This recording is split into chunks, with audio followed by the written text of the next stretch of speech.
Bonjour, nous sommes le vendredi 25 septembre. On ne s'est pas vu depuis un mois. Vous vous rappelez le dernier reportage? C'était avec le Pleurmollet sur Fibromyalgie Tour 2020.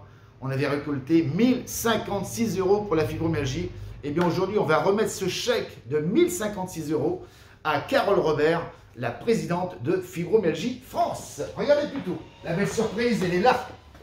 Bonjour Carole, comment ça va? Bonjour. Alors, c'est deux chèques en fait, 1026 et 30 €. Donc, le total, c'est 1056 €.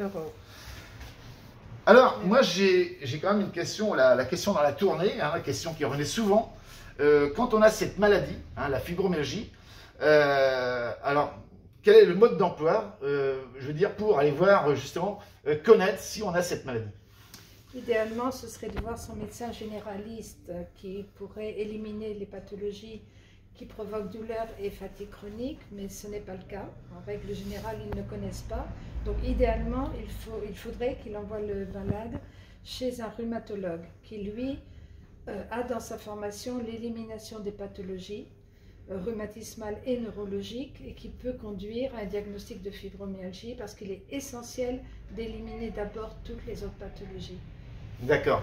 Et quand on parle de pathologie, la fibromyalgie, c'est aussi plusieurs maladies qui se succèdent. Alors, on parlera plutôt de différentes formes de maladies. Voilà, selon l'origine, l'élément déclencheur, selon, j'allais presque dire l'âge. En tout cas, l'élément déclencheur est déterminant sur la façon dont la personne va vivre sa fibromyalgie. D'accord. Ce sont beaucoup de patients cette année par rapport à l'an passé. On a vraiment eu plein de personnes différentes à nous rencontrer.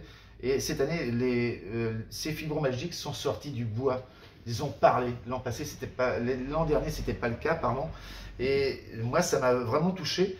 Et vous avez été plus de 30 000 à nous suivre pendant cette tournée donc estivale. Je tenais quand même à vous remercier. Et à remercier aussi Carole, qui nous suivait de loin, de très loin, et qui disait, bah tiens, il y a de l'énergie.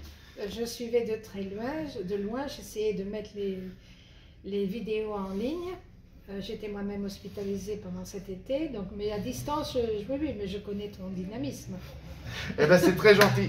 En tout cas, Carole, on aura le plaisir de se retrouver l'année prochaine avec d'autres belles surprises et surtout... Mais il y a une surprise. Le 8 octobre prochain, l'expertise collective de l'INSERM va être enfin publiée et présentée en direct sur Internet.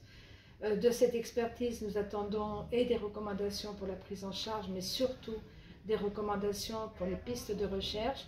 Manque l'argent, fibrodon, sans argent, on ne peut pas avancer, c'est indéniable. Et donc, le 8 octobre, on vous invite à écouter l'expertise. Eh bien, on te suivra sur Internet. En attendant de se retrouver, nous, en 2021, eh bien, prenez soin de vous et n'oubliez pas, vous avez la santé, faites-en profiter. Merci.